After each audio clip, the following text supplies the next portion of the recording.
ফসল উৎপাদনের উপকরণ ও ন্যায্য মূল্য নিশ্চিতে শিগগিরই দেয়া হবে কৃষক কার্ড। নির্দেশনা প্রধানমন্ত্রীর। তারেক রহমানকে চীন সফরের আমন্ত্রণ শি জিনপিংয়ের। পররাষ্ট্রমন্ত্রীর সঙ্গে মার্কিন ও ইইউ রাষ্ট্রদূতের সাক্ষাৎ। সম্পর্ক আরও জোরদারের আশা। সরকারে আস্থা জানিয়ে ঘনিষ্ঠভাবে কাজ করতে আগ্রহী বিভিন্ন দেশ। পিলখানা হত্যা তদন্তে হবে আলাদা কমিশন। রাস্তায় মব করে দাবি আদায়ের দিন শেষ। রাজনৈতিক বিবেচনায় অস্ত্রের লাইসেন্স বাতিলের ঘোষণা স্বরাষ্ট্রমন্ত্রীর।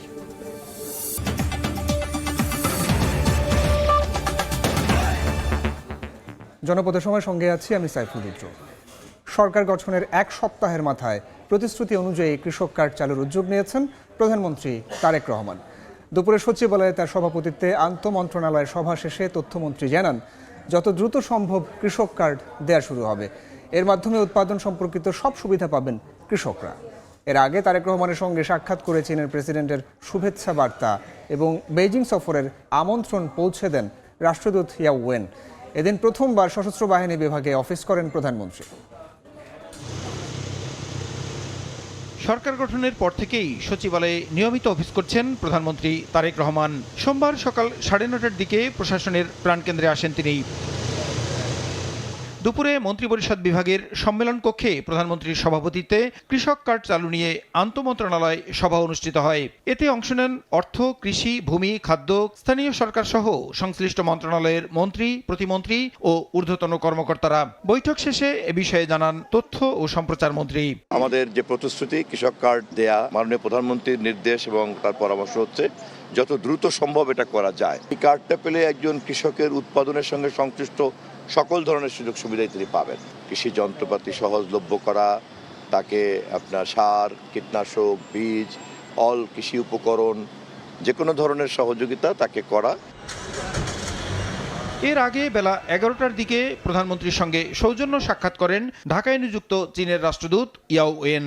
এ সময় তারেক রহমানকে চীনের প্রেসিডেন্টের পক্ষ থেকে শুভেচ্ছা বার্তা এবং বেইজিং সফরের আমন্ত্রণ পৌঁছে দেন তিনি।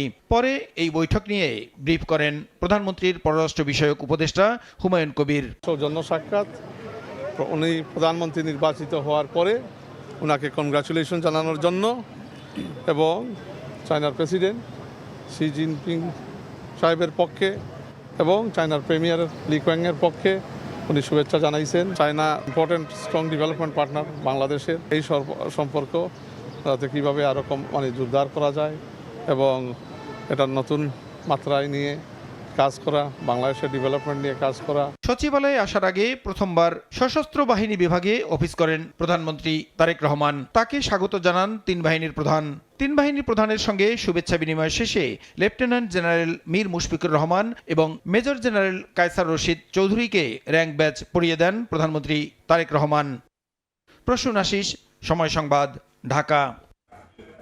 ঢাকা ওয়াশিংটনকে আরও নিরাপদ, শক্তিশালী ও সমৃদ্ধ করতে একসঙ্গে কাজ করার আশাবাদ ব্যক্ত করেছেন মার্কিন রাষ্ট্রদূত।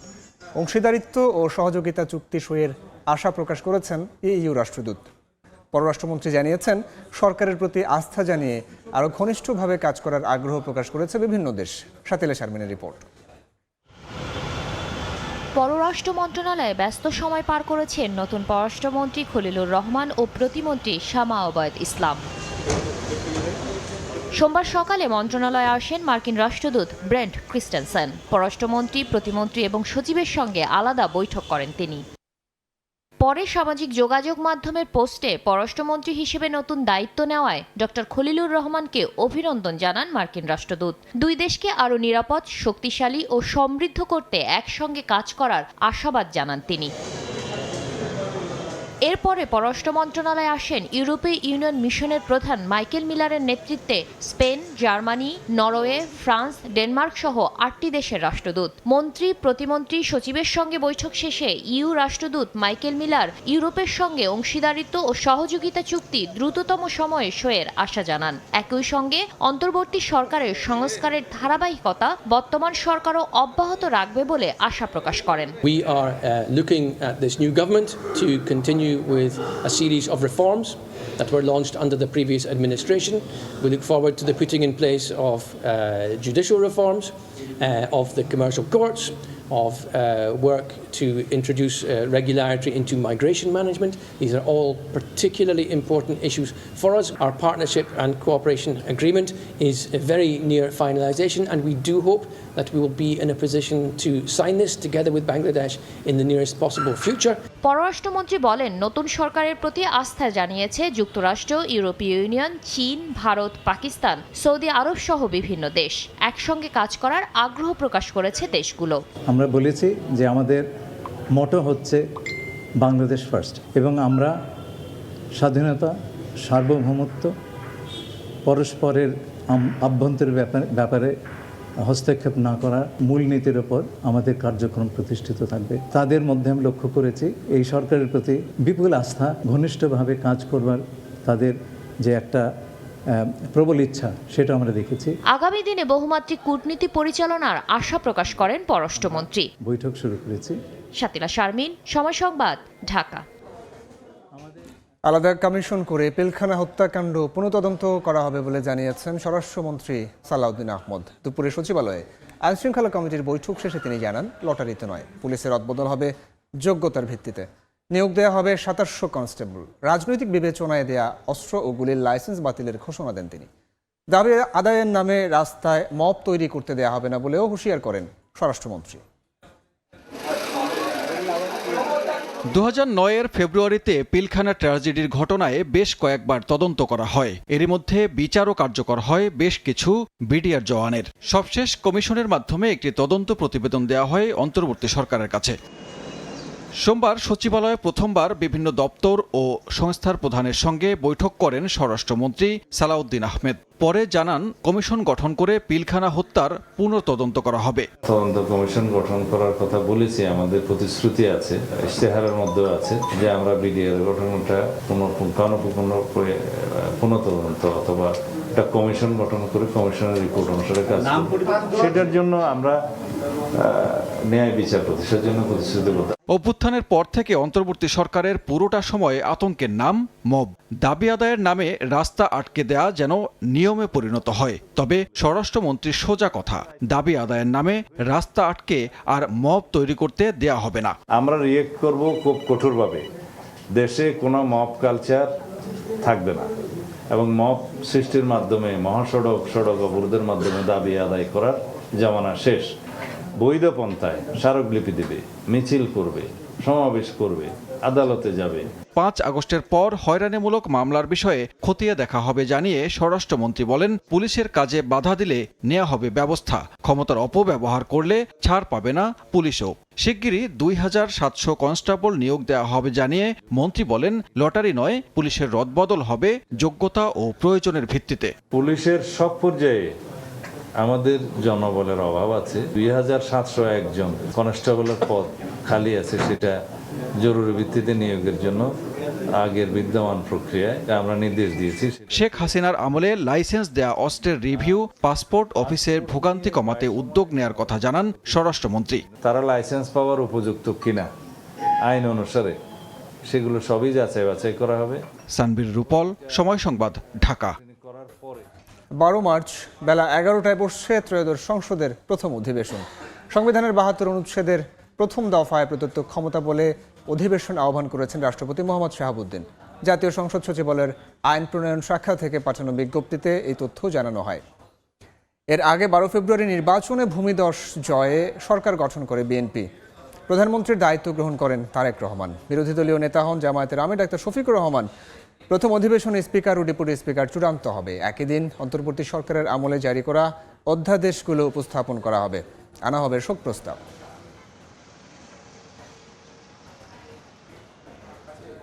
ঢাকা উত্তর ও দক্ষিণ সহ 6 সিটি কর্পোরেশনে প্রশাসক নিয়োগ দিয়েছে সরকার।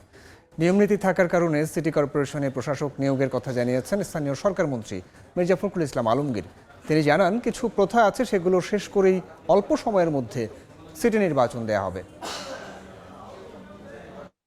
দেশের 6 সিটি কর্পোরেশনে প্রশাসক নিয়োগ দিয়েছে সরকার। রোববার স্থানীয় সরকার বিভাগের প্রজ্ঞাপনে এ তথ্য জানানো হয়। ঢাকা দক্ষিণ সিটি কর্পোরেশনে নিয়োগ পেয়েছেন মোহাম্মদ আব্দুস সালাম। মোহাম্মদ শফিকুল ইসলাম খানকে ঢাকা উত্তর সিটির দায়িত্ব দেওয়া হয়েছে। এছাড়া খুলনা সিটি কর্পোরেশনে নজরুল ইসলাম মঞ্জু, সিলেটে আব্দুল কাইয়ুম চৌধুরী, নারায়ণগঞ্জে মোহাম্মদ শাখাওয়াত হোসেন খান এবং গাজীপুর সিটি কর্পোরেশনের প্রশাসক হয়েছেন মোহাম্মদ শওকত হোসেন সরকার। নবনিযুক্ত ঢাকা দক্ষিণ সিটি কর্পোরেশনের প্রশাসক আব্দুস সালাম নয়াপল্টনে প্রতিক্রিয়া জানান গণমাধ্যমের সামনে। বলেন, দায়িত্ব পালনে নাগরিকদের সহায়তা চান তিনি। ঢাকা মহানগরীর যে সমস্যা অনেক, সেই সমস্ত সমস্যাগুলো যদি আমাকে করতে হয়, মোকাবেলা করতে হয়, তাহলে জনগণকে সাথে নিয়েই করতে হবে। এখন শুধু এখানে একা সিটি কর্পোরেশন বা সরকার একার পক্ষে সম্ভব না যদি জনগণের সহযোগিতা না আসে। স্থানীয় সরকার মন্ত্রী মির্জা ফখরুল ইসলাম আলমগীর বলেন, নিয়ম নীতি থাকার কারণে সিটি কর্পোরেশনে প্রশাসক নিয়োগ দেওয়া হয়েছে। কিছু প্রথা আছে যেগুলো শেষ করেই অল্প সময়ের মধ্যে সিটি নির্বাচন দেয়া হবে। স্থানীয় সরকার নির্বাচনের বিষয়ে কত নিয়ম কানুন আছে তো সরকারি এবং যে প্রথাগুলো আছে সেগুলো কতগুলো মেয়াদ আছে, কতগুলো মেয়াদ শেষ হয়ে গেছে, সবগুলোকে এক জায়গায় নিয়ে এসে আমরা সরকারের তরফ থেকে একটা সঠিক সময়ে এই নির্বাচনগুলো দেওয়ার ব্যবস্থা আমরা করবো। তবে নিঃসন্দেহে এই নির্বাচনকে প্রাধান্য দেওয়া হবে। আওয়ামী লীগ ইস্যুতে স্থানীয় সরকার মন্ত্রী বলেন, দলটির কার্যক্রম এখনো নিষিদ্ধ, তাদের অফিস খোলার কথা নয়। এ বিষয়ে আইন অনুযায়ী পদক্ষেপ নেওয়া হবে। আমরা চাইনি, এবং আমরা যেহেতু আপনার আইনগতভাবে বলা আছে যে তাদের কার্যক্রম নিষিদ্ধ, সেইভাবেই এটাকে দেখা হবে। সংসদ অধিবেশন বসার পর সংরক্ষিত নারী আসনের বিষয়ে কাজ শুরু হবে বলেও জানান মির্জা ফখরুল ইসলাম আলমগীর। সরকার গঠন করা হয়েছে। মুরসালিন হক জুনায়েদ, সময় সংবাদ, ঢাকা। জনপদের সময় আরও থাকছে। সেহরির পর ডেকে নিয়ে বাবা ছেলে সহ 3 জনকে কুপিয়ে হত্যা, পাল্টা হামলায় প্রতিপক্ষের 1 জন নিহত। নড়াইলে আধিপত্য বিস্তার নিয়ে সংঘাত, থমথমে পুরো এলাকা। সেহরির পর ডেকে নিয়ে কুপিয়ে হত্যা করা হলো বাবা ছেলে সহ 3 জনকে। নড়াইলে আধিপত্য নিয়ে সংঘাতের সময় প্রতিরোধের মুখে মারা যান প্রতিপক্ষের 1 জন। আহত হয়েছেন আরও 10 জন। গুলি চালিয়ে সৃষ্টি করা হয় আতঙ্ক। পরিস্থিতি নিয়ন্ত্রণে ঘটনাস্থলে পুলিশ ও সেনাবাহিনী মোতায়েন করা হয়েছে।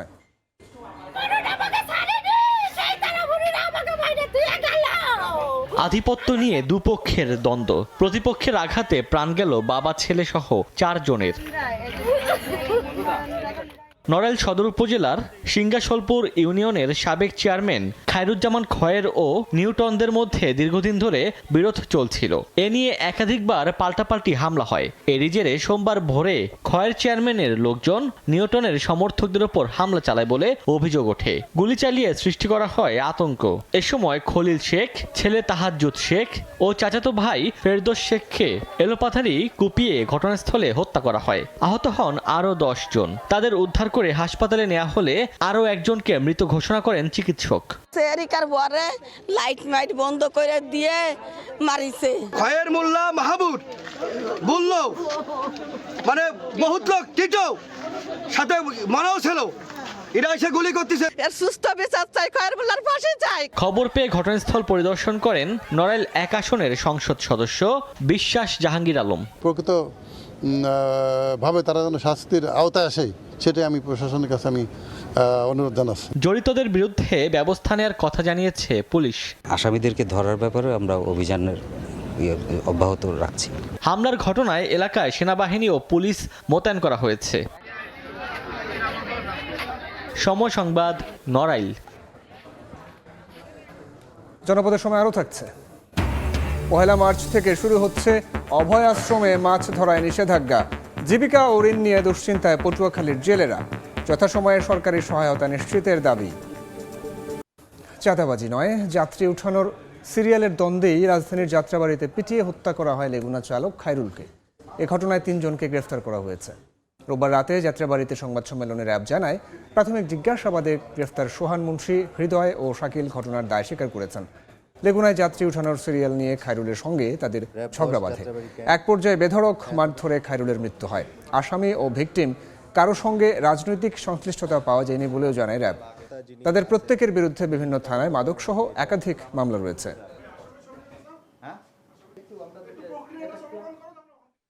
লেগুনার যে সিরিয়াল থাকে একটার পর একটা সিরিয়াল, এরা মূলত হচ্ছে সবাই লেগুনা কেন্দ্রিক চালক এবং ড্রাইভার।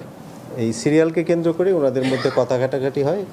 কথা কাটাকাটির এক পর্যায়ে তাদের মধ্যেই মারামারিটা হাতাহাতিটা সংগঠিত হয় এবং এর ফলশ্রুতিতে ঢাকা মেডিকেলে নিয়ে যাওয়ার পরে ডাক্তাররা তাকে মৃত ঘোষণা করে। ওদের নামে হচ্ছে মামলা আছে আর কি, কারো মাদক মামলা, কারো হচ্ছে ডাকাতি প্রস্তুতির মামলা, এরকম মামলা রয়েছে। বিচ্ছিন্নভাবে নয়, সমন্বিতভাবে তিস্তা মহাপরিকল্পনা বাস্তবায়ন করা হবে বলে জানিয়েছেন দুর্যোগ ব্যবস্থাপনা ও ত্রাণমন্ত্রী আসাদুল হাবিব দুলু। দুপুরে রংপুর বিভাগীয় কমিশনারের কার্যালয়ে প্রশাসনের কর্মকর্তাদের সঙ্গে মত বিনিময় সভা শেষে একথা জানান তিনি। গত সরকারের আমলে গ্রহণ করা হয়েছে নতুন করে তিস্তার পুঁতে বিক্ষিপ্ত বিচ্ছিন্নভাবে কোনো প্রকল্প যাতে গ্রহণ না করে, সেটাই আমি সে সময় আপত্তি জানিয়েছিলাম। আমরা আশা করি ওই ধরনের আর কোনো বিক্ষিপ্ত বিচ্ছিন্নভাবে কোনো প্রকল্প গ্রহণ করা হবে না। একটি সমন্বিত প্রকল্পের মাধ্যমে তিস্তা শাসন, তিস্তা খনন, তিস্তা পরের মানুষের যে দাবি সেটাই বাস্তবায়ন করা হবে। মোবাইলে লুডু খেলা নিয়ে সংঘর্ষে প্রাণ গেছে কৃষকের। বগুড়া সারিয়াকান্দির বয়রাকান্দি গ্রামে এই ঘটনা ঘটে। রোববার রাতে লুডু খেলা নিয়ে হেলাল মিয়া সহ কয়েকজনের সঙ্গে নীরব মিয়ার কথা কাটাকাটি হয়। তারাবির নামাজ শেষে হয় মারামারি। পরে হেলালের নেতৃত্বে নীরবের বাড়িতে হামলা চালায় একদল দুর্বৃত্ত। এ সময় নীরবকে বাঁচাতে তার দাদা নয়া মিয়া এগিয়ে এলে তার পেটে গাছের ডাল দিয়ে উপর্যুপরি আঘাত করা হয়। এতে ঘটনাস্থলেই নয়া মিয়ার মৃত্যু হয়। জাটকা সংরক্ষণ উৎপাদন বাড়াতে মার্চ এপ্রিলে ইলিশের 6টি অভয়াশ্রমে মাছ ধরা বন্ধ। কর্মহীন এই 2 মাস জীবিকা ও ঋণ নিয়ে দুশ্চিন্তায় পটুয়াখালীর জেলেরা। যথাসময়ে সরকারি সহায়তা নিশ্চিতের দাবি তাদের।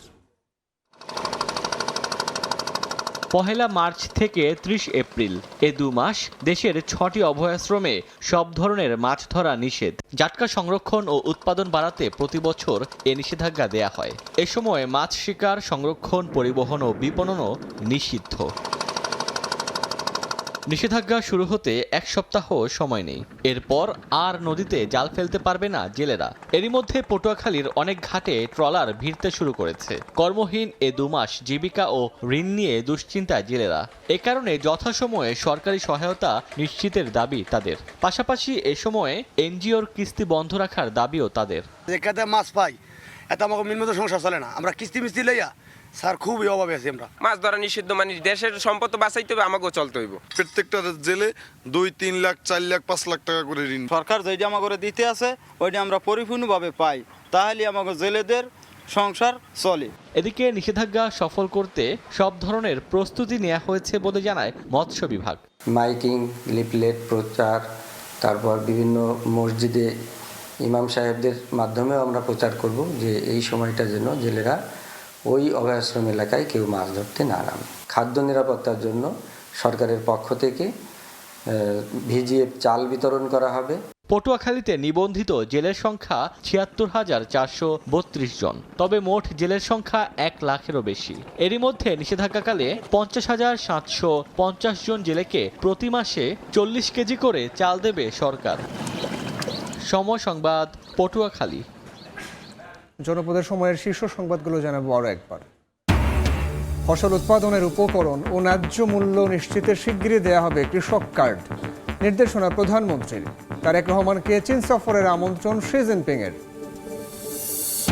পররাষ্ট্রমন্ত্রীর সঙ্গে মার্কিন ও ইইউ রাষ্ট্রদূতের সাক্ষাৎ। সম্পর্ক আরও জোরদারের আশা। সরকারে আস্থা জানিয়ে ঘনিষ্ঠভাবে কাজ করতে আগ্রহী বিভিন্ন দেশ। এবং পিলখানা হত্যা তদন্তে হবে আলাদা কমিশন। রাস্তায় মব করে দাবি আদায়ের দিন শেষ। রাজনৈতিক বিবেচনায় অস্ত্রের লাইসেন্স বাতিলের ঘোষণা স্বরাষ্ট্রমন্ত্রীর।